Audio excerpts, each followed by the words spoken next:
지금 베트남에 대해서 오늘 제가 말씀을 드려야 되는데요. 그 베트남 같은 경우에 지금 그 두 가지 조금 특징이 있어요. 베트남 선교에 대해서. 첫 번째가 뭐냐 하면 그 국가 제도예요. 제가 이것이 녹화가 되고 나중에 또 유튜브나 이런 게 올라가는 것 같은데 그냥 국가 제도예요. 베트남 국가 제도. 가 조금 특이하죠. 예, 그래서 사회주의 국가 제도를 가지고 있는 나라이기도 하고, 어, 그리고 또 하나는 이 베트남이 왜 중요한가 하면 근래에 한국에 가 있는 베트남 사람이 공식적으로 비자를 가지고 간 사람이 20만 명입니다. 그리고 비자 외에 그러니까 이제 가서 오래 머물고 계신 분들까지 합치면 그 숫자가 굉장히 많아지고 있어요. 그래서 지금 베트남 선교 같은 경우에는 제가 이제 여기 살면서 느끼는 것은 이 베트남 선교에 너무 좋은 그 기회가 왔다. 왜냐하면 그 한국에서도 베트남 사람들을 상대할 수 있는 너무 좋은 기회가 온 겁니다. 그래서 약 한 20만 명이 전국에 다 있어요. 제가 제주도 또 뭐 경주 또 뭐 전라도 지역 어디를 가도 베트남 사람들이 있어요. 한 가지 예는 어떤 그 칼국수 집을 가서 밥을 먹었는데 그 서빙하는 아이들이 베트남 청년들이었습니다. 그래서 이렇게 반갑게 인사를 하고 얘기를 하는데 야 너희들 참 고생한다 여기 와서 그래 한국 분하고 주방에 있는 분하고 참 그 잘 지냈으니까 좋다라고 얘기했거든요. 주방에도 베트남 사람이었습니다. 그러니까 주인만 칼국수집 주인만 투자를 하고 다 베트남 아이들이 가르쳤더라고요. 그래서 그런 어떤 상황들이 지금 한국에 있는 것 같아요. 그래서 두 가지 좋은 거죠. 그 베트남이라는 나라의 어떤 그 제도적인 어떤 그 한계성, 그 흔히 한국 선교사들이 가 있는 그런 나라하고 제도가 다르죠. 제가 어떤 제도라고는 아마 끝까지 제가 노골적으로 얘기하지 않을 겁니다. 그리고 두 번째는 이게 한국과 선교할 수 있는 멋진 기회가 왔다. 그래서 두 가지 베트남에 대한 중요성을 제가 먼저 이야기하고 바로 강의를 시작하겠습니다. 시간을 제가 지킬게요. 한 40분에서 50분 정도 진행을 하고요. 여러분 질문도 좀 받고 이야기를 좀 했으면 좋겠습니다. 그래서 빨리 할게요. 자, 넘어가 보겠습니다. 베트남은 일반적으로 뭐 여러분 아십니까? 한 1억 명 정도 인구가 있습니다. 근데 1억이 넘어요. 왜 넘냐 하면 그 지방 가서 보면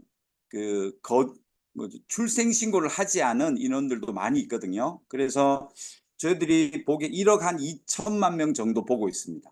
그리고 종족이 54개 종족이고 뭐 광역시가 뭐 5개 있다. 이건 잘 모르셔도 되는데 여러분들이 많이 오시는 다낭 같은 경우에 5대 광역시 중에 들어가 있죠. 예, 넘어갑니다. 이 베트남을 이해하기 위해서 굉장히 중요한 요소가 하나 있는데요. 그것은 그 베트남은 문화 혼합 지역입니다. 그 세 가지 문화권이 섞여 있다라고 얘기할 수 있는데 하나가 중국 영향이에요. 북방계 문화. 그리고 또 하나가 인도. 제가 이제 남방계라고 얘기합니다. 그리고 또 하나가 프랑스 지배를 약 90년 이상 받습니다. 그래서 유럽의 문화들이 베트남에 들어와 있죠. 그래서 한국 분들이 많이 드시는 반미, 자 이거는 베트남 게 아니에요. 예, 프랑스 겁니다. 예, 그리고 뭐 쌀국수, 예, 쌀국수 많이 드시죠. 쌀국수는 북쪽 북방계 국수예요. 그 남방계 국수는 그 쌀국수가 여러분이 아시는 쌀국수가 아니에요. 후띠우라는 그런 그 캄보디아 가시면 드시는 국수가 있거든요. 그게 베트남 남쪽 지역은 아주 보편화되어 있는 그런 음식들입니다. 그래서 베트남을 이해하기 위해서는 세 가지 문화 영향권이 있다는 것. 예, 중국 영향, 인도 영향, 그리고 프랑스, 뭐 유럽이라고 하면 됩니다. 이 세 가지 영향이 있습니다. 여러분 아시는 그 아오자이 옷 되게 예쁘잖아요. 그래서 이것은 중국 문화예요. 중국 옷을 영향을 받아서 그냥 그 아오자이는 뜻이 없습니다. 그냥 긴 옷이라는 뜻인데 북쪽의 고등학생들이 교복으로 입죠. 그래서 남북이 해방된 다음에 통일된 다음에 남쪽 아이들도 저 아오자이를 입게 하죠. 괜히 더워합니다. 불편하다는 얘기죠. 즉 남쪽에 있는 기후랑 맞지 않는 옷인데 뭐 북쪽에서 이겼으니까 이 옷을 입게 됩니다. 그리고 여러분이 아시는 그 쌀국수 있죠? 예, 그 쌀국수는 바로 사실은 북쪽 요리입니다. 북쪽 국수입니다. 그래서 북쪽 영향이 있고 얼굴 보이시나요? 네, 여기 보면 한국 사람들 같죠? 북방계 중국 사람들하고 비슷하게 생겼는데 베트남족 혹은 낀족, 경족 이렇게 얘기하는데요. 이 베트남 종족들은 그 중국 사람들하고 같습니다. 그리고 여기 제가 사진이 하나 있는데요. 이 아이들은 예, 그 베트남족이 아닙니다. 54개 종족에 있는 흐몽이라는 종족입니다. 제가 갔더니 굉장히 반가워합니다. 고대에 삼형제가 있었는데 제일 큰 형이 중국, 두 번째 형이 한국, 세 번째가 자기들이랍니다. 예, 그래서 사진을 찍었는데 똑같이 생겼죠. 예, 그래서 이것은 북방계 종족의 모습이다. 이렇게 보시면 됩니다. 여기 선교사님, 네, 그 지금 선교사님 음성이 잘 안 들리나요? 그러니까 들리긴 하는데 잠깐 네, 끊겨서 들리거든요. 그래서 그 선교사님 그 뒤에 배경 화면 있잖아요. 네, 그거를 아무것도 없이 한번 해보시면은 그 전송 속도가 조금 올라갈 것 같긴 하거든요. 잠시만요. 그 배경 없음을 좀 선택을, 예, 예. 그렇게 해서 한번 해보시면 될 것 같은데. 지금 없음으로 나오나요? 네네. 네네. 한번 예, 시작하시면 될 것 같아요. 네.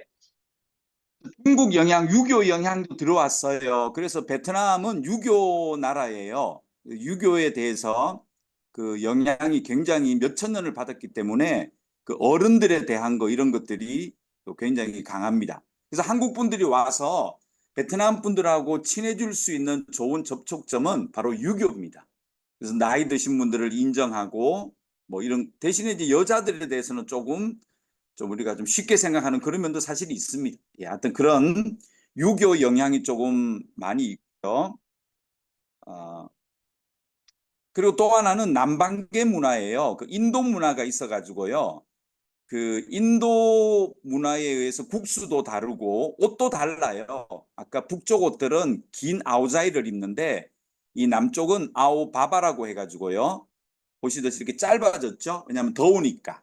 예, 그래서 이 문화는 이 크메르, 그러니까 캄보디아 가시면 비슷합니다. 예, 그렇게 좀 나누어질 수도 있고요.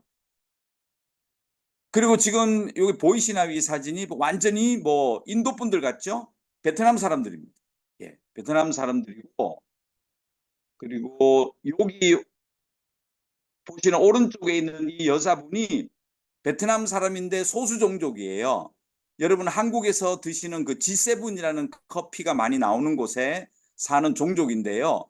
한 5년 전에 미스 유니버스 5등 했습니다. 그 베트남 대표로. 그런데 종족이 달라요. 예, 인도족이라서 얼굴이 생김새가 이렇게 좀 다릅니다. 그리고 유럽 문화예요. 여러분 한국에서 요즘 많이 뭐 유행한다는 이 반미 같은 경우도 커피 있죠. 베트남 커피 유명합니다. 로부스타는 세계 생산량 1, 2위 합니다. 그래서 여러분 롯데 삼강이나 동서의 맥심은 전부 베트남산 커피죠. 그래서 이런 카페 문화도 이 건물도 사실은 다 프랑스 건물이고요. 그런 영향을 많이 받았습니다. 10년 넘었으니까요. 그냥 길었죠. 한국이 일본한테 받는 그거하고는 비교가 되지 않습니다. 예. 그래서 이 그 프랑스 영향 때문에 들어온 종교도 하나 있어요. 이게 그 영지주의에서 발현한 건데요. 이게 프랑스 심령술에서 들어와요. 외눈박이 종교라고 하는데 온 세상에 있는 모든 그 신 같은 존재를 믿는 그런 까오다이라는 이런 그 종교도 하나 만들어졌습니다. 이런 것도 보면 문화혼합 지역에 나타나는 그런 현상 중에 하나죠. 얘들이 기독교 크리스찬들보다 많습니다. 숫자가. 예, 그런 영향이 있습니다. 그리고 호치민을 와보신 분이 계신지 모르겠는데 오시면 이런 그 성당 또 마리아상 예, 이런 것들이 그 프랑스 지배 영향입니다. 구교가 그 캐톨릭이 굉장히 발전해 있죠. 그 다음에 이거는 이제 두 번째 특징은 국가 제도입니다. 이 베트남 국가 제도는 크게 두 가지로 양분화되어 있는데요. 하나가 그냥 행정 조직이에요. 국가 주석이 있고 수상이 있고 또 뭐 국회가 있고 국회의원도 뽑습니다. 또 하나는 이 깃발 요 오른쪽에 보이는 낙과 망치 뭔지 아시죠? 공상당 마크입니다. 그래서 공상당 그 당원 제도가 이 두 축을 이루면서 베트남을 형성하고 있고요. 이 사진에 보시는 분은 베트남 돈에는 전부 나오는 인물인데요. 바로 그 가장 존경한다는 호지명 주석입니다. 여러분 아시는 분은 아실 겁니다. 이 호지명 주석은 1969년도에 사망을 합니다. 그 베트남은 1975년도에 전쟁이 끝나기 때문에 사실은 이 베트남의 통일을 보지 못하고 돌아가신 주석이긴 하죠. 그러나 우리가 알고 있는 그런 어떤 공산주의자라기보다는 민족주의자에 가까운 분입니다. 그러니까 이 제도에 대해서는 더 깊게 얘기하지 않을게요. 네, 여러분이 지식으로 이해하시면 됩니다. 엠블렘이 두 가지 나오는데요. 하나는 베트남 국기가 있고요. 또 하나는 공상당기입니다. 여러분 그런데 공상당원이 베트남 오면 전부 공상당원이 아니에요. 공상당원은 약 530만 명 정도밖에 없습니다. 그러니까 인구가 한 1억 명이라고 했을 때 530만 명은 5%죠. 그들이 전체를 다 장악을 하고 있습니다. 공상당원은 아무나 되는 게 아닙니다. 그런 어떤 제도적인 특징이 있고요. 이분이 주석인데요. 우리 한국은 1945년 8월 15일이 광복인데 베트남은 9월 2일입니다. 9월 2일 날이 베트남이 여기 하노이입니다. 하노이에 가면 지금도 이 좀 전에 보셨던 이 호지명 주석을 방부 처리해서 이 바덴이라는 광장입니다. 하노이입니다. 하노이. 여기에 방부 처리해서 눕혀져 있습니다. 한국에서 이런 청소년들이나 아이들이 저도 몇 번 참배를 갔었는데요. 가서 이 안쪽으로 들어가면 서늘하게 해서 가운데 멋진 수염을 기르고 누워 있습니다. 하노이 가실 분이 있으면 여기 다 오픈되어 있습니다. 가보십시오. 그래서 이런 나라죠. 그 글자가 보이시는지 모르겠는데 베트남 공산당이여 영원 무궁하라 이런 뜻입니다. 그리고 베트남 하면 여러분들이 많이 아시는 게 전쟁이죠. 베트남 전쟁, 월남전. 1975년도 4월 30일 날. 이때가 베트남 전쟁이 끝났고 또 베트남에서는 그 베트남의 해방절이다 이렇게 얘기합니다. 4월 30일 날 5월 1일이 노동절이죠. 그래서 이틀 연휴라 가지고요. 엄청나게 놉니다. 한 주간 동안 놀아요. 그래서 4월 30일 날이 베트남이 남북이 통일된 날이다. 해방일이다. 물론 남쪽 사람들은 자기들이 통일된 지역이라서 그 해방절을 하는 걸 그렇게 즐거워하지는 않습니다. 그 정도로 거론하고. 그래서 지금도 이 호지민이에요. 여기 호지민 길거리에서 제가 찍었는데요. 이런 어떤 그 구호들이 있죠. 우리가 북한식의 그 공산주의하고 좀 달라요. 북한은 독재 국가고 베트남은 그야말로 사회주의 인민공화국입니다. 비엔남 사호이주잉라고 하는데 그게 베트남 사회의 민주공화국 이렇게 가칭을 합니다. 칭을 합니다. 그래서 곳곳에 이런 그 뭐 우리가 단결하자, 공산당을 잘 받들자 뭐 이런 이야기들 굉장히 많습니다. 그래서 베트남 와 보시면 이런 선전 구호가 많은 것을 알게 되겠죠. 그리고 베트남어가요. 여러분 그 동남아시아에서 아시아에서 로마자를 자기 나라 언어로 쓰는 나라가 몇 나라가 없어요. 어떤 나라 아시나요? 그 인도네시아가 그 로마자를 자기 언어로 쓰죠. 인도네시아는 화란 네덜란드 지배를 오래 받죠. 그래서 인도네시아 과자가 굉장히 맛있습니다. 한국 분들이 베트남 와서 사가시는 그 치즈 과자 있죠. 그 전부 인도네시아 과자인데 베트남 건 줄 알고 열심히 사가세요. 인도네시아 애들이 돈 벌고 있습니다 지금. 아무튼 그래서 그 아시아에서 인도네시아가 로마자를 쓰고 있고요. 베트남이 로마자를 씁니다. 원래는 한국처럼 한자를 썼어요. 한국은 이두였죠. 베트남은 쯔놈, 여기 있죠. 쯔놈이라는 것으로 해서 그 한문을 갖고 와서 병기 표기를 했었는데 베트남도 그렇게 했었는데요. 이 제가 보여드리는 이 사진에 있는 이 신부가 프랑스 사람입니다. 알렉산더 로드라는 신부입니다. 이분이 이 한자를 로마 알파벳으로 그 표기를 해줬어요. 그래서 그 성조는 이렇게 다 붙여놓고 베트남은 육성조입니다. 좀 어렵습니다. 그래서 베트남은 이 로마자를 베트남어로 쓰고 있다라는 어떻게 보면 참 좋죠. 예. 그리고 또 하나 좋은 점은 54개 종족이 자기 언어가 있는데 베트남이 사회주의 국가를 만들면서 그 소수 종족의 언어들을 베트남어로 다 통일시킵니다. 예. 그래서 아무리 산에 있는 소수 종족이라도 베트남어를 가져가면 다 쓸 수가 있습니다. 저희들이 책을 만드는데 베트남 책을 만들어서 그 아이들에게 다 교육할 수 있는, 예, 어떻게 보면 참 저희들 선교적으로는 좋은 매개체가 되죠. 근데 소수 종족 입장이 봤을 때는 그렇지 않을 수도 있습니다. 네, 이것도 요 정도만. 네. 그리고요, 제가 이게 오프라인이면은 더 깊은 얘기를 좀 해드리고 싶은데 나중에 온라인으로 올라가기 때문에 이 정도로 하겠습니다. 그리고 베트남의 종교 일반은요, 이게 베트남 정부가 발표한 겁니다. 예, 베트남 정부가 발표했는데 제가 하나를 고쳤어요. 뭘 고쳤냐면 기독교입니다. 그 외에 베트남은 불교 국가가 아니에요.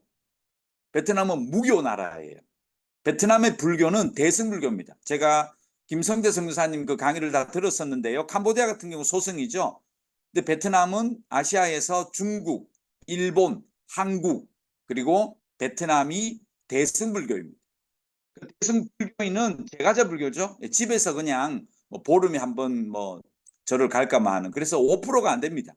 대부분은 종교가 없고요. 기독교가 베트남 정부에서 1%라고 얘기했는데요.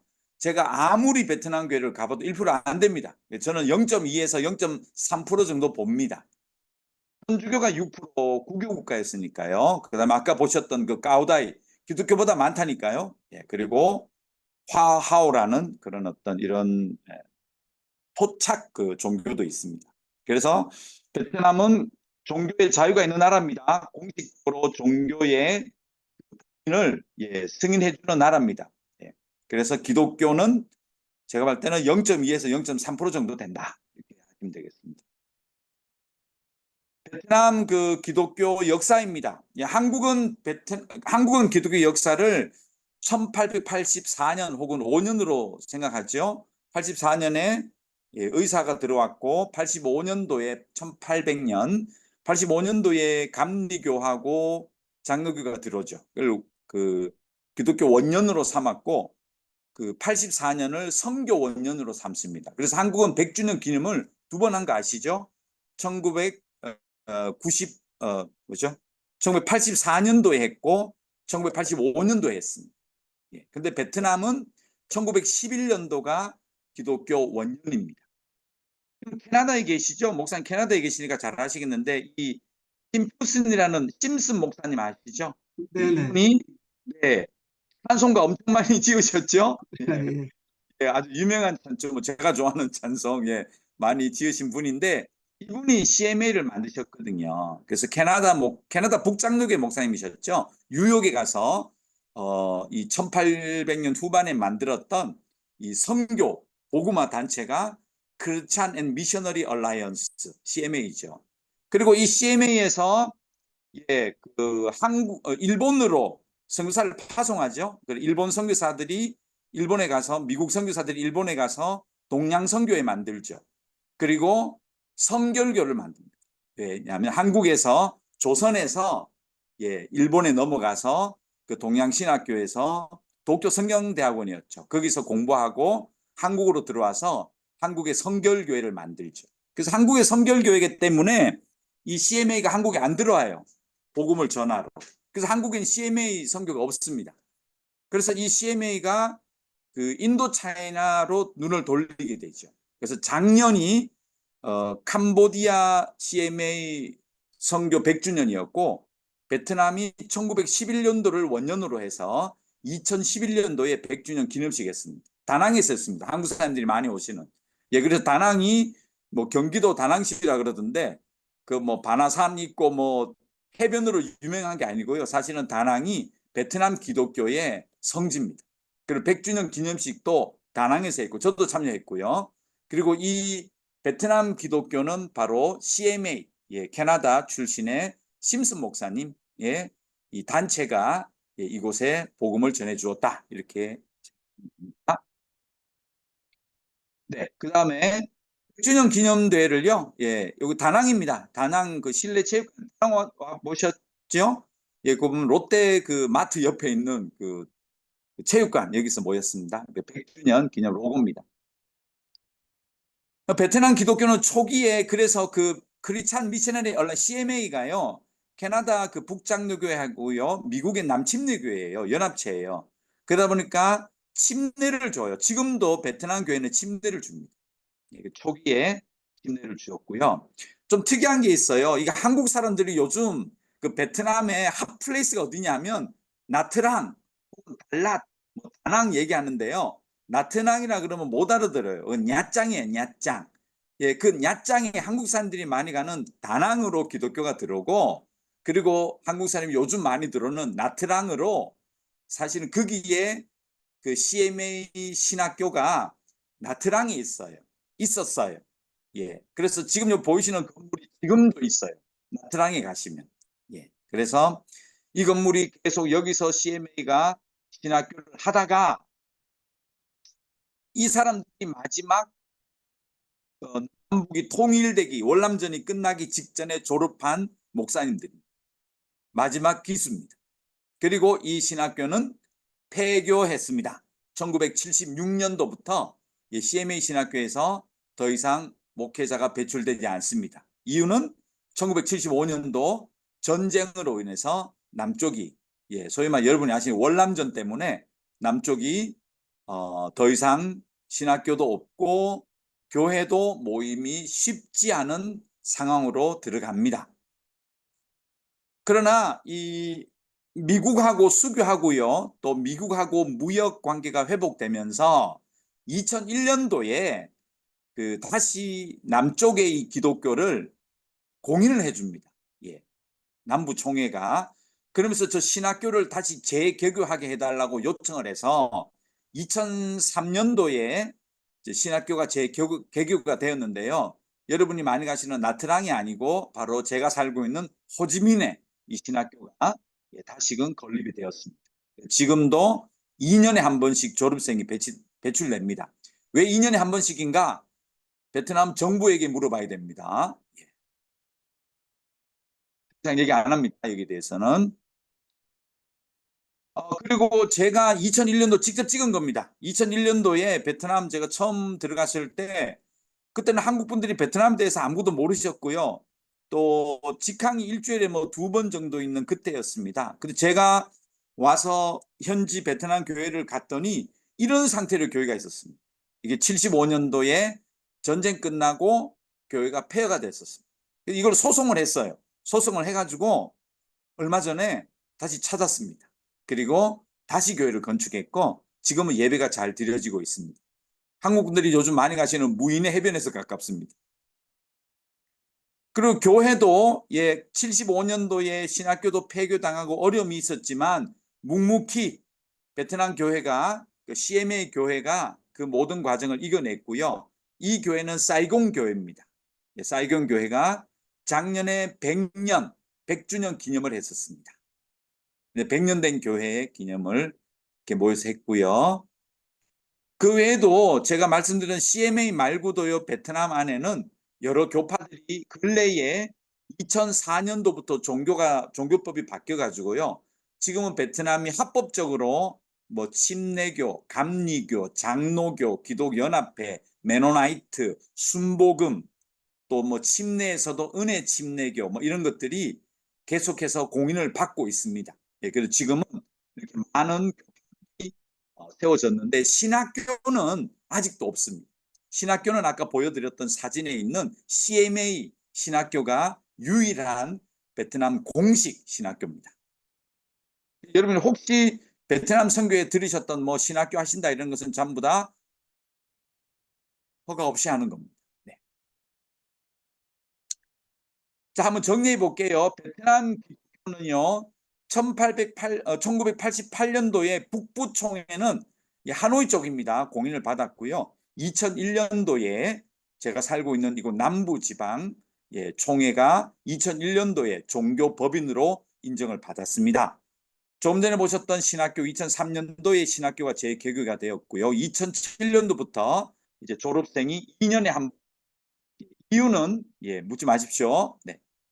그렇게 나오고 있습니다. 나라에서 하라는 대로 하고 있습니다.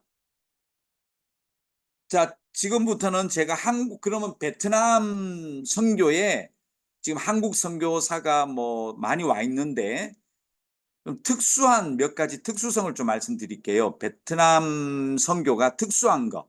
첫 번째가 여러분들이 뭐 지금 캄보디아에 대한 관심도 많으시고 또 뭐 아프리카나 또 아시아의 타 지역에 많으신데요. 베트남은 독특하죠. 예, 국가 제도의 한계성이 있습니다. 비자를 받을 수가 없습니다. 그리고 선교 활동을 공식적으로 할 수 있는 법이 없습니다. 그리고 뭐 교회를 개척하거나 신학교는 전혀 할 수 없는 상황이고요. NGO 같은 경우에도 그 비정부 기구여야 되는데 이것을 잘 관리하는 좋은 기구가 베트남 정부에 있습니다. 그래서 어떤 종교적인 색채를 따르면 그 NGO의 성격에 맞지 않겠죠? 예, 그러면 절대로 할 수가 없습니다. 예, 그래서 그런 어떤 국가 제도의 특수성이 있다. 이건 혹시 저를 직접 찾아오시면 제가 구체적인 것들을 제시하고 또 저의 경험담을 나눌 수 있는데 요건 요 정도만 거론하겠습니다. 아무튼 한국 사람이 쉽게 접하지 않은 그런 제도. 예, 여행을 오시면 잘 모르세요. 예, 저처럼 살게 되면 알 수 있는 제도의 특수성이 있다. 말씀드립니다. 그리고 두 번째는요. 그 베트남 문화에 대한 겁니다. 제가 제일 처음에 베트남 문화는 세 가지 문화의 혼합 지역이다라고 말씀드렸습니다. 그래서 다문화, 다민족, 그리고 유럽의 식민지배까지 겪게 되는 이런 베트남의 독특한 문화적인 상황들. 근데 이것이 국가 제도하고 맞물려져 있어요. 그래서 국가 제도적인 측면에서 소수 종족에 대한 그 국가 정책이 아주 잘합니다. 예. 무슨 말인지 아시겠죠? 예. 아주 베트남 정부가 예. 세밀하게 잘 관리해주고 또 그들의 면면을 다 살펴주는 그런 독특한 문화가 있습니다. 그래서 우리가 선교사들이 그런 어떤 소수 종족들에게 접근할 때에는 반드시 베트남 정부가 잘 만들어 놓고 운영하고 있는 그런 법을 따라야 되는 그런 문화에 대한 이해가 베트남은 필요합니다. 알아들으시길 바라고요. 그리고 세 번째는 한국 교회의 선교적인 관점이 여기 오면 안 먹혀요. 한국은 선교사가 가면 주체자가 되잖아요. 선교사가 주도해서 사람 모으고 학교를 건립하고 신학교를 만들고 교회 목사가 되고 제자를 훈련하고 또 뭐 파송하기도 하고 관리하고 유지 운영해 나가는데 이것이 제가 살고 있는 이 나라에서는 법적으로 전혀 할 수가 없습니다. 전혀. 예. 하다가는 제가 살고 있는 비자의 목적에 맞지 않게 되죠. 예. 그래서 그것이 전혀 통하지 않는 나라입니다. 예, 그건 제가 좀 뒤에 가서 더 구체적으로 한번 장단점을 이해해 보겠습니다. 강의의 핵심이 지금부터입니다. 자, 그러면 이런 국가제도, 참 한국에 살면은 이해하기 힘든, 그리고 북한식의 제도를 이해해서는 안 됩니다. 북한은 독재 국가예요. 전혀 달라요. 자, 사회주의 국가와 선교 사역에서의 단점을 먼저 얘기해 보자면, 제가 말씀드렸죠. 이곳은 합법적이지 않기 때문에 창의적인 접근 지역이다. 창의적으로 여러분이 제가 소속된 GMS를 가도 제 본명을 모르세요, 사실은. 그건 지금 다 공개됐지만, 왜냐하면 창의적인 집권 지역이기 때문에 그렇습니다. 그래서 뭔가 이렇게 드러낼 수 없다는 단점이 있겠죠. 그리고 비자를 또 종교 비자가 안 되니까 지금은 비자와의 전쟁이 벌어지고 있는데요. 비자를 잘 만들어야 되고 외국인이 여기에 살면서 지켜야 되는 제도와 법이 있어요. 그래서 그 법에 의해서 제가 뭐 지방에 가고 싶어도 쉽게 가고 이런 것들이 쉽지가 않은 그런 외국인이 이 나라 법을 지켜야 되는 한계가 있습니다. 근데 이게 단점이죠. 그죠? 그래서 이게 단점이니까 한국 교회에서는 별 재미가 없어요. 아니, 우리가 선교사를 보내놓았는데 말이야. 다니면서 좀 교회도 만들고 말이지. 뭐 그렇게 활동을 해야 되는데 가서 뭐 맨날 뭐 비자 때문에 뭐 어렵다 그러고 이거 안 된다 저거 안 된다 한단 말이죠. 자, 그런데 이것은 오히려 저는 장점일 수도 있다고 봅니다. 그 장점이 뭐냐면, 보시나요? 한국 교회의 한국 문화, 한국 교회의 어떤 모습들을 현지에 그대로 이식하지 못한다는 거예요. 이게 무슨 말인지 여러분 이해하십시오. 물론 한국 교회 문화가 좋아요. 맞아요. 그러나 모든 민족에게는 그것이 때로는 역사와 문화와 인종과 환경과 기후에 따라서 맞지 않은 문화도 있는 거죠. 그런데 우리 한국 교회는 이식을 잘 하러 가요. 그냥 한국과 똑같은 어떤 교회 모양, 운영, 교제, 제도, 절기, 기획 이런 것들이 어찌 보면 이식처럼 보일 수도 있어요. 물론 나쁘진 않지만 더 현지화시키면 좋겠죠. 근데 그게 여기는 염려가 안 된다는 거죠. 이게 단점이지만 저는 장점으로 봅니다. 또 하나가 결국은 베트남에서 그러면 선교의 키워드, 어떻게 선교 사역을 풀어나가야 되냐면, 제가 아까 약간 길게 말씀드렸지만 베트남의 기독교 공인을 받고 신학교가 있고 합법적인 그런 예배 장소에서 합법적인 절차로 운영되는 교회들과 협력할 수밖에 없어요. 근데 그것이 저는 큰 장점 중에 하나라고 생각합니다. 그러니까 베트남 현지 교회가 무엇이 필요하고, 그리고 110년의 역사 동안 베트남 기독교가 1% 미만의 복음화율을 가져올 수밖에 없던 이유가 무엇인지 함께 연구해주고, 어떻게 하면 베트남에 더 폭발적인 복음화 될 수 있는 전략이 무엇일까 같이 고민하고 만들어갈 수 있는 장이 국가 제도에 의해서 단점으로 주어진 이 베트남에 오히려 장점의 사역의 방향이 저는 된다고 봅니다. 그래서 이것은 오히려 잘 역으로 보면 참 좋은 장점일 수 있다. 그렇게 보고 싶습니다. 그리고 아까 문화에 대한 얘기도 말씀드렸죠. 이 베트남 문화가 굉장히 다양하고, 그리고 또 제도와 또 얽혀 있고, 또 이런 어떤 문화 이해를 하는데 우리가 어렵지만 한국 사람들이, 그러나 그래서 오히려 더 문화 이해하기 위해서 깊이 파고들 수 있는 연구와 공부의 그런 필요성을 요구하거든요. 쉽게 접근하지 못해요. 그냥 내가 뭐 빵이 있다고 약이 있다고 옷이 있다고 가기가 쉽지 않아요. 그러나 그것이 오히려 현지 문화를 한 단계 더 깊이 이해할 수 있는 동기가 되기도 합니다. 그리고 어쩔 수 없이 그들의 문화를 알고 접하기 위해서 현지 교회 교인들 또 지도자들과 동역의 긴밀성을 가질 수밖에 없어요. 모르니까, 가이드가 없으니까. 내가 스스로 찾아갈 수 있는 그런 어떤 이 개척자 정신에 그게 통하지 않아요, 여기는. 그러면서 오히려 현지인들과 물으면서 또 공부하게 되고 배우게 되고 알아가게 되고, 그게 저는 오히려 장점으로 작용하고 있다고 생각돼요. 마지막입니다. 이 한국 교회 선교 개념과 베트남인데요. 제가 이 아까 말씀드렸죠? 선교사 주도형의 이 선교 사역이 베트남은 안 돼요. 그래서 교회 개척, 신학교 이런 것이 불가능한데, 그래서 별로 인기가 없어요, 한국 교회에서. 예. 사실은 제가 캄보디아하고 여기서 키로수로 200km입니다.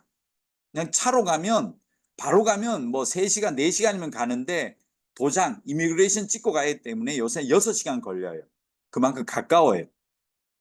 그런데 캄보디아하고 여기는 완전히 180도 다른 선교적인 상황들이 있습니다. 그래서 캄보디아처럼 막 성사님들이 주도해서 멋진 신학교와 교회를 개척하고 만들어 가시는 분도 계시고, 우리 김성태 선교사님 같은 분도 참 잘하세요. 너무 잘하신다고 소문난 분이고요. 근데 그것도 너무너무 좋은 사역이고, 근데 이게 베트남에서는 이런 모델을 찾을 수가 없어요. 그러나 또 다른 모델이 여기 있습니다. 그게 뭐냐면 장점으로 알고 있는, 그러면 현지에 있는 기독교가 어떻게 하면 그 기독교가 스스로 힘을 발휘하고, 그리고 기독교 역사가 100년 혹은 200년 혹은 짧게는 5, 60년대 나라들이 왜 기독교가 들어갔지만 약할까? 거기에 대해서 같이 접근해서 같이 고민해보고 연구해보고, 그리고 오히려 그들이 합법적인 그런 장소와 또 합법적인 어떤 학위를 가지고 인재가 양성되는 그런 기관들과 함께 일을 하면 합법적이고 안정된 사역 활동을 오히려 보장받을 수 있는 그런 장점도 여기 있습니다. 네. 그래서 베트남은 제가 봤을 때 오히려 이것은 장점으로 들어갈 수 있다고 보여지고요. 그래서 저희가 하는 사역 중에 하나가 뭐냐면, 그러면 현지 베트남 교회를 위해서 뭘 해줄 수 있을 것인가라고 연기하면서 몇 가지 한번 제시를 해볼게요. 사진을 보시면 됩니다. 성경이 그동안 너무 약했어요. 신학교가 폐교당했고, 또 어떤 그런 아이들 성경 인쇄물이 약한 나라이기 때문에 그 성경 가방을 예쁘게만, 개인 가방이에요. 이름도 새겨주고 성경책과 아이들 문품을 넣어서 현지 교회에 이렇게 가서 전달해줘요.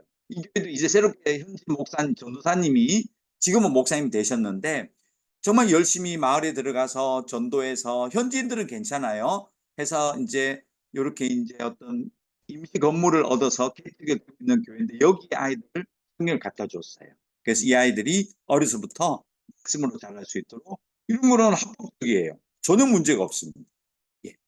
그리고 또 하나, 제가 여기 12권의 베트남 아이들 성경 공부 교재를 인쇄 출판했습니다. 제가 여기 장지식으로 이름을 적어놨는데 이게 베트남 법이에요. 출판법이에요. 이거는 두란노 서원하고 얘기해서 태평나라를 제가 베트남어로 번역해서 이거 정식으로 종교성 인쇄 출판 다 받았어요. 검열 받았어요. 근데 오히려 종교적이니까 전혀 걸린 게 없었습니다. 그래서 이것을 합법적으로 인쇄해서 현지 교회에게 전달해 주고요. 이 책을 가지고 현지 교회에서 성경학교, 뭐 다음 주도 내려가는데요. 여기 방학입니다. 베트남은 이렇게 쓸 수가 있습니다. 그리고 현지 교회하고요, 거의 미처 삽니다. 베트남 사람들도. 뭐 박항서 강도님, 지금은 김상식 강도님이 하고 계시지만, 그래서 현지 교회와 함께요 이런 스포츠 대회를 열어줬어요. 예. 그래서 선교사님들이 내려가서 같이, 일반 아이들이 절반이에요. 그래서 현지 교회하고 함께 우리가 뭐 상금도 주고 또 한국 공도 주고 이러면서 이렇게 집회도 가능합니다. 이것도 현지 교회랑 하니까 합법적입니다. 여기 노란 옷 입으신 분이 현지 교회 목사님이세요. 예. 축구는 못하지만 열정은 강하시고, 그래서 또 이렇게 할 수도 있고요. 또 하나 지금 많이 하는 것은요, 이 현지 교회가 그 지역에서 힘을 받아라. 물이 안 좋아요. 그래서 베트남 그 수도가 들어오는 교회 가가지고요, 이렇게 물 정수 지원 시설을 달아드려요. 그래서 요거를 현지 교회가 지역 팔아요. 보통 지역민들이 요 한 통에 18리터인데요. 한국 돈으로 한 600원, 700원에 사 먹거든요. 근데 교회에 이걸 달아서요 200원에 판매했어요. 그럼 이 수익금은 이 교회가 다시 가지고 그 교회가 필터 갈고 뭐 교육관 뭐 시설도 하고, 그래서 이거는 자립도 되지만 좋은 거는 현지 믿다는 사람들에게 좋은 물을 줄 수가 있어요. 그래서 그들이 현지 교회로 들어오는 거죠. 예, 이제 이런 일들도 또 할 수가 있습니다. 그래서 이렇게 짓고 있는, 이 아저씨는 안 다니는 아저씨인데 교회 와서 물 차가는 거죠. 예, 그렇게 이런 시설을 지어줄 수 있습니다. 그 다음에 이것은 지역인민위원회 교회가 아닙니다. 이 건물은 지역인민위원회 북한식 단어들이 많습니다. 여기는 조국 전선입니다. 예, 조국 전선에 가서 그 마을의 어려운 가정들 100가정을 초대하고 그 안에 현지 교회 뭐 한 10몇 가정을 포함해서 초대했고요. 그래서 우리가 이거 이 한인교회 이름으로 갔습니다. 그래서 지역민들을 위해서 해줬더니 상장도 좋습니다. 예, 공산당원분들이 착하다고 상장도 지금 저 뒤에 있는데, 예, 상장도 이렇게 받고, 이 합법적으로 가서 현지 교회와 함께 현지 교회 목사님이시고요. 또 이분들은 또 현지 간원들입니다. 그래서 현지 또 기관들하고 같이 현지 교회 이름으로 들어갈 수 있는 일, 이런 건 현지 교회가 그 지역에서 힘을 받겠죠. 예, 그런 일들을 할 수가 있습니다. 자, 마지막 결론입니다. 현지 교회와의 협력 사역이 베트남에서는 굉장히 중요하다. 그리고 두 번째는 합법적인 거주 조건이 여기는 필요하다, 베트남. 예. 그래서 비자를 만들어야 된다. 그리고 세 번째는 전통적인 한국 선교 개념이 여기는 안 통한다. 그러나 그것은 단점이자 장점이다. 제가 말씀드렸고요. 마지막 하나는요. 요거는 조금만 시간을 할애해서 말씀드리면, 제가 GMS 훈련을 받고 이제 나온 지가 24년 차인데요. 저는 이렇게 알았어요. 한국에서 제가 선교는 그저 저기 외딴 곳에 험지에 뭐 열악한 곳에 막 새카만 곳에 가가지고 막 생고생을 하면서 막 그렇게 막 이렇게 살다 보면 한국에 가면 와, 우리 선교사님 제대로 사역하시는 것 같다 이렇게 생각하고, 좀 반질반질해서 한국 가면 그냥 뽀얗게 가면 뭘 저렇게 고생도 안 하고 어디 좋은 거 먹고 잘 사나 봐 하고 생각한다거나, 제가 살고 있는 이곳 호지민은요 인구가 1300만이 넘어요. 정말 서울보다 에리어는 더 커요. 그리고 굉장히 놀라요. 오면 와 이렇게 발전했냐고. 그러면서 여기는 선교지로 안 봐요. 자기가 배운 선교지가 아니더라고요.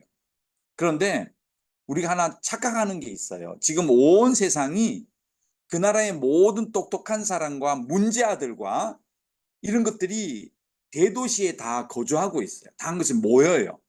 그 도시화가 되고 있잖아요. 여기도 1300만 명의 도시라고요.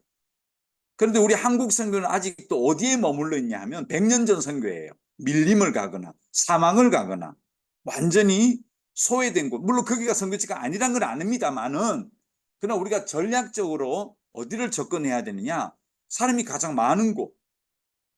그리고 한국도 마찬가지지 않겠습니까? 한국을 예로 들어보면 서울 사람들이 지방 가면 지방 사람들이 아 서울에서 왔냐고 뭔가 효과가 있어요. 그런데 제가 비하 발언은 아닙니다. 아주 시골에서 서울에 가서 뭐 얘기하면 아우 저 촌 사람이 왔네, 지방 사람이네, 더 나쁜 말은 뭐 촌놈이다 이렇게 얘기할 수 있잖아요. 제가 뭐 비하하는 의도는 아니지만 효과예요. 근데 선교사는 왜 A라는 나라에 보냈으면 그 나라에 가장 사람이 많고 똑똑한 사람이 많은 곳에 영향력을 나타낼 수 있는 곳에 선교사를 파송해야 되지 않겠습니까? 그래서 그 도시화형 되어 가지고 아주 감각도 있고 공부도 잘해야 되고 그 나라의 어떤 그런 문화 수준도 다 알고 있고 그들의 어떤 언어, 그들의 문화, 습관 이런 것들에 대해서도 감각이 있는 선교사를 보내야 되거든요. 그렇지 않다면 가서 배워야죠. 그래서 저는 이 얼반 미션, 도시 선교의 중요성을 굉장히 얘기하는데요. 이게 본의 아니게 베트남은 그럴 수밖에 없어요. 외국인이 다 이 도시에 살거든요. 비자 목적 따라 살아야 되니까. 그러면서 자연스럽게 여기는 얼반 미션, 도시 선교가 뭐 이루어질 수밖에 없는 조건이죠. 그래서 제가 어려운 지역에 있는 교회하고 연합해서 그 불우한 지역에, 그러니까 대도시입니다. 원래 그 나라의 제일 가난한 사람은요, 시골에 있는 게 아니에요. 대도시에 살아요. 집 없이, 홈리스들. 그리고 뭐 병들고 이런 사람들 다 도시에 있어요. 무슨 중독자들. 그래서 현지 교회와 함께 공부방을 열어서 아이들에게 과외를 해준다거나 어떤 그런 또 마약 치료 프로그램, 또 어떤 취미반을 만들어서 취하된 아이들을 이렇게 나쁜 쪽으로 가지 않도록. 왜냐하면 대도시에 나쁜 것도 다 극이 있거든. 그래서 그런 쪽에 조금 포커싱을 해서 할 수밖에 없는 상황입니다만, 저는 이게 다른 나라도 마찬가지라고 생각해요. 그래서 지금은 성교 시대가 바뀌었어요. 세계 어디 가나 기독교가 다 들어가 있어. 한번 물어보세요. 여러분이 아는 선교지라고 생각하는 나라 있죠? 그 나라 기독교가 언제 들어갔는지 한번 조사해 보세요. 최소 100년 이상 된 나라도 있고, 뭐 50년, 60년 대부분 그래요. 그 얘기는 뭐죠? 기독교가 있어요. 그 나라에 교회가 있어요. 현지 교회가 있다고요. 그 교회를 찾아가야 돼요. 그리고 그들과 협력해서 왜 너희 나라가 아직 복음화 이렇게 약하냐? 같이 구상하고 연구해보고 함께 만들어가고, 그러면서 어떤 효율적으로 이 선교 사역을 이렇게 진행해야 되는 시대가 왔는데, 아직은 한국 선교가 100년 전의 개념과 전술과 전략과 또 장기적인 계획까지도 그렇게 세우는 것에 대해서는 뭐 할 말은 많지만, 오늘은 베트남 이야기 해야 되니까 뭐 이 정도로 가름하겠지만은 시대가 좀 바뀐 것 같다는 생각이 듭니다. 그래서 오늘 제가 이 온라인으로 베트남에 대한 이야기를 몇 가지 드렸습니다. 네. 마지막 결론입니다. 네. 베트남 복음화 위해서 기도를 부탁드립니다. 네, 이상입니다. 뭐 질문 잠깐 받도록 해도 될 것 같습니다, 목사님. 네, 잠시만요.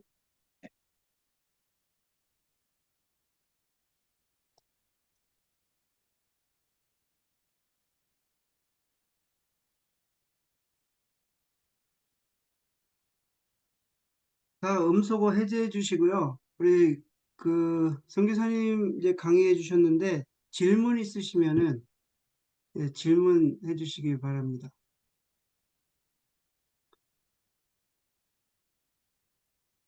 우리 안 보이지? 네, 활발하게 질문해 거기 주세요. 안 도시 끊어졌나요? 사시면 한인교회는 없나요? 한인 부분, 규모, 네, 조금 말씀을 잠깐 드릴게요. 지금 여기에 한국 사람들이요, 그 코로나 직전에는요, 15만 명까지 있었어요. 15만 명. 음. 남쪽에만요. 사이공에만요. 제가 살고 있는 호지민만요. 그리고 하노이에도 그만치 있어요. 그래서 코로나 전에 한 30만 명이 살았습니다. 그런데 베트남 정부에서 한국 교회를 남쪽은 한 군데만 허락해 줬어요. 합법적으로. 근데 한인이 너무 많아지니까 우리가 건의했어요. 이게 해결이 안 된다 했더니 베트남 정부에서 2009년도부터 합법적으로 한인교회를 내줬어요.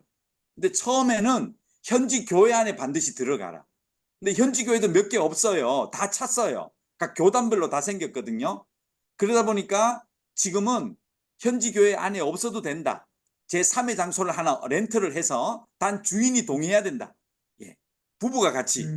그러면 그 장소에 우리 한인들이 모여서, 혹은 미국 사람이나 뭐 캐나다 사람 마찬가지입니다. 모여서 예배 드리겠다 하면 허가서를 줍니다. 그래서 지금 제가 살고 있는 사이공에만 한인교회가 약 30개가 됩니다. 교파별로 다 있습니다. 뭐 장로교, 감리, 순복음, 성결, 뭐 그다음 뭐 있죠? 다 있습니다. 저희 지부에서도 한인교회에서도 한인교회를 만들었습니다. 네. 많이 선교식으로 하지 않나요? 현지인들하고 협력해가지고. 굉장히 많이 합니다. 제가 좀 전에 보였던 사진이 있죠? 저희 선교 네. 교회가 하는 겁니다. 이제 개인 아, 사역은 따로 있고, 저희 교회 안에, 그래서 아예 교회 이름도 사이공 선교교회로 한번 들어가 보세요. 이렇게 인터넷에 들어가면 소개를 해놨습니다. 그래서 선교위원회라고요. 그 사역이 지금 그러니까 저희 교회는 한인들, 성도들하고 선교사가 반반입니다. 선교사가 굉장히 많이 모여서 합법적인 이 한인교회의 울타리 위에서 하고 있습니다. 모임도 합법적으로, 제가 지금 이 장소가 지금 합법적으로 허가서를 받은 한인교회입니다. 여기에서 모여서 준비하고 뭐 교육하고 다 할 수 있습니다. 예. 굉장히 좋은 접촉점이 되고 있습니다. 한인교회. 예. 교회가 예. 교육을 오셔서 한인교회 하셔도 됩니다. 그럼 질문 있는데요. 네.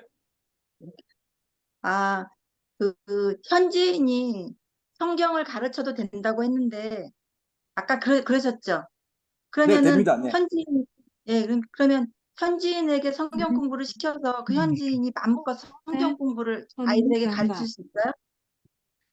자, 이제 그게 우리 또 이게 녹화가 되죠. 네, 됩니다. 네. 네. 그러나 베트남 종교법을 잘 따라서 네, 하면 됩니다. 네. 그런데 이제 이게 있습니다. 법 테두리에서는 문제가 될 수 있는데, 그래서 제가 아까 그 얘기를 못 했는데, 깊은 친밀한 관계를 형성하면 예를 들어 그분이 저에 대해서 문제를 삼지 않으면 되겠죠? 아니, 알아들었습니다. 예, 예. 네. 아주 좋은 접촉점입니다. 네, 네. 왜냐하면 제가 네, 이렇게 베트남 정부에서도 저를 많이 이렇게 도와주시는 그런 관계가 있어서 제가 말을 조금 이렇게 네, 네, 어, 네. 네, 좀 돌려서 할게요. 네.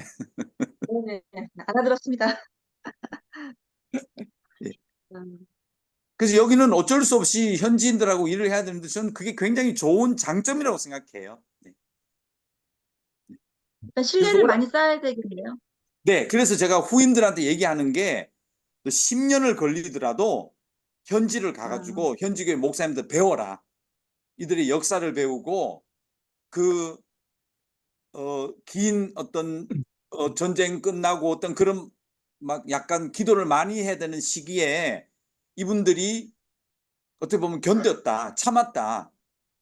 거기에 대한 것은 배워야 된다. 예, 그리고 선교는 말하는 게 아니고 보여주는 거라고 얘기합니다.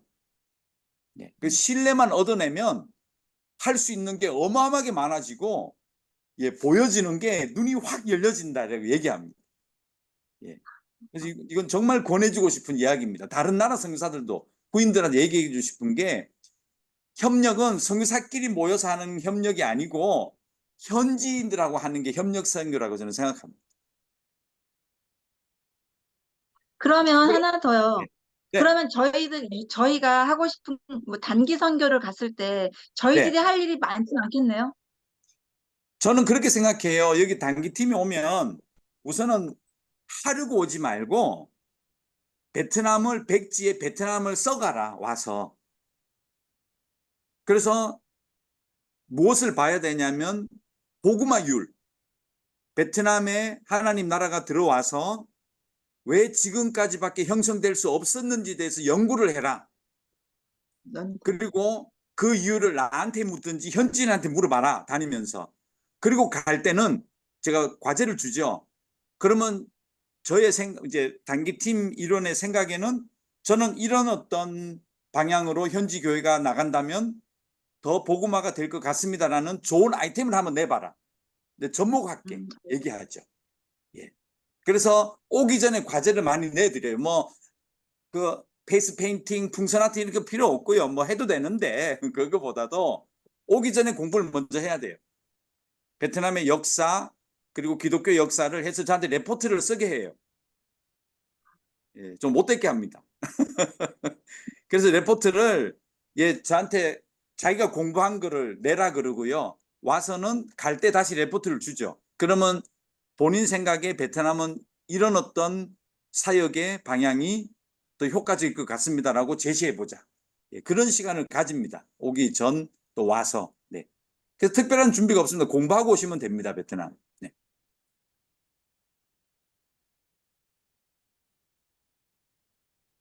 어렵죠?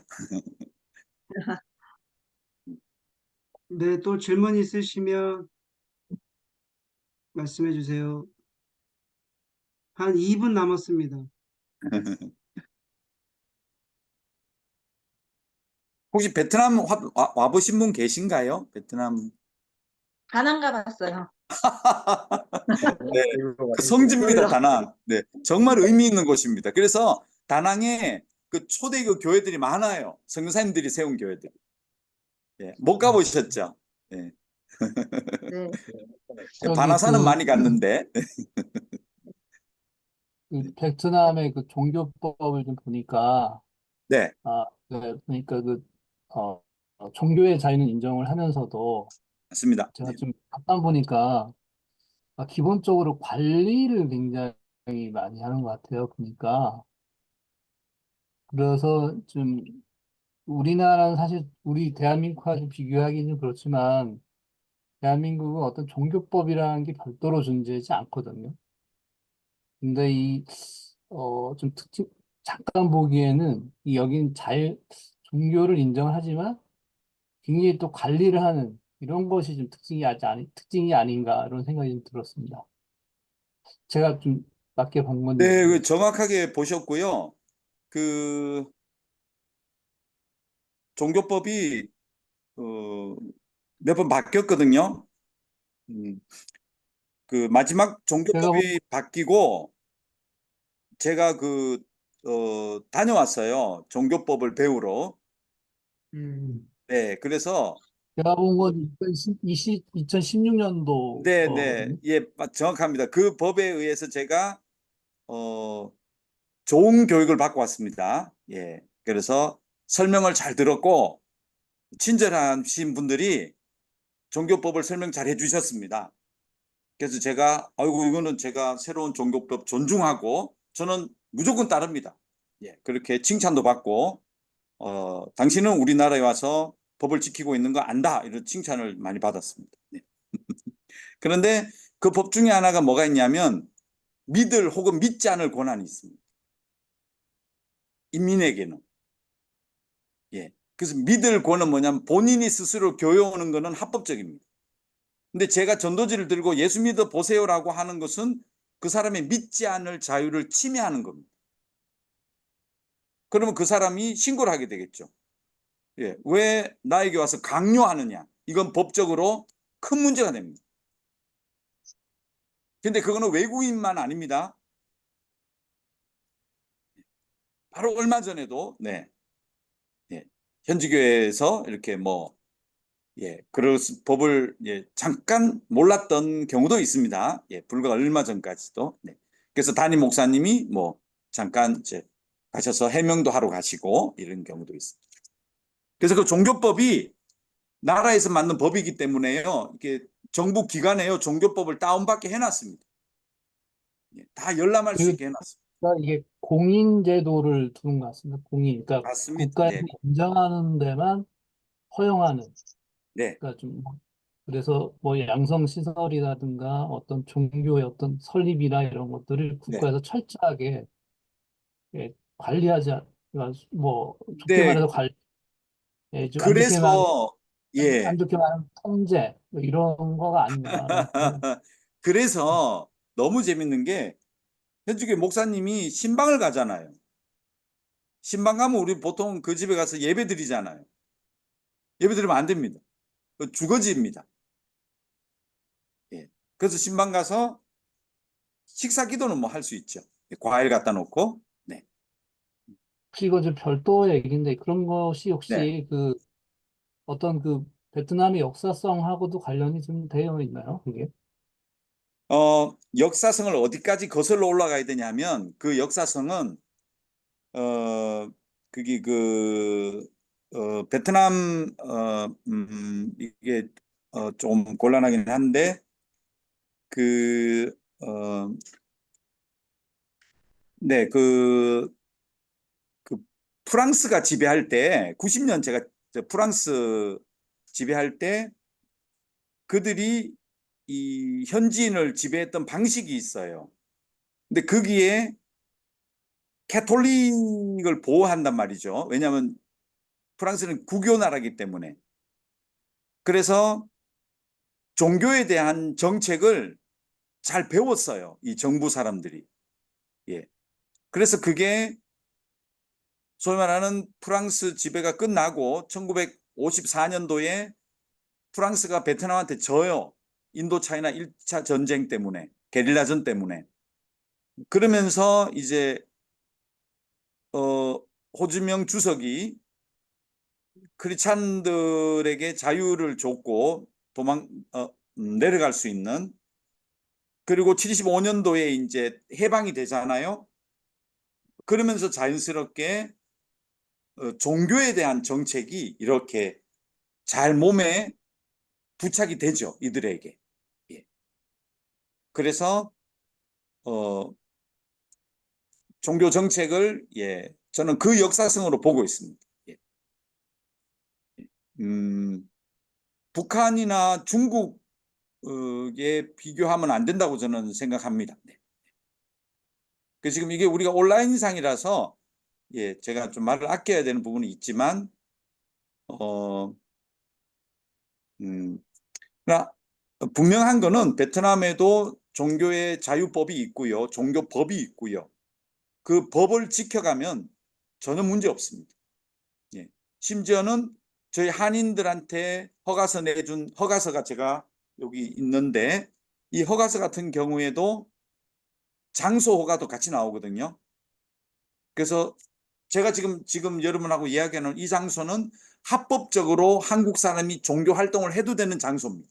마음껏 찬양하고 여기서 예배하고 뭐 여기서 막 지난주에는 박광식 색소폰 연주자 성사님 왔다 가셨는데 그런 식의 집회를 해도 전혀 문제가 없습니다. 물론 한인들만. 현지인 오면 안 됩니다. 현지 오면 큰일 납니다. 예.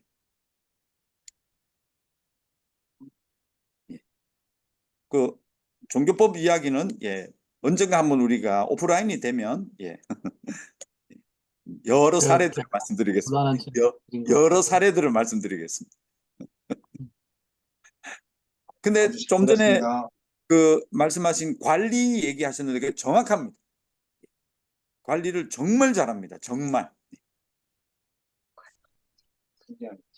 네, 지금 저기 성교사님이 말씀하신 곤란한 부분들이 좀 있는 것 같은데 나중에 한국에 한번 오셔서 저희도 오프라인으로 또 이렇게 만나셔서 또 강의해 주시면 좋겠습니다.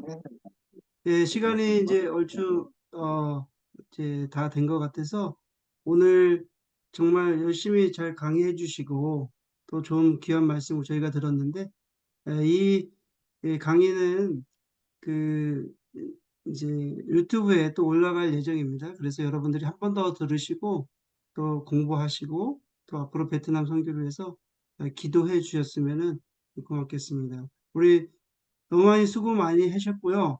우리 큰 박수 한번 우리 선교사 수고하셨습니다. 감사합니다. 네, 그리고 우리 단체 사진 한번 찍을 수 있을까요?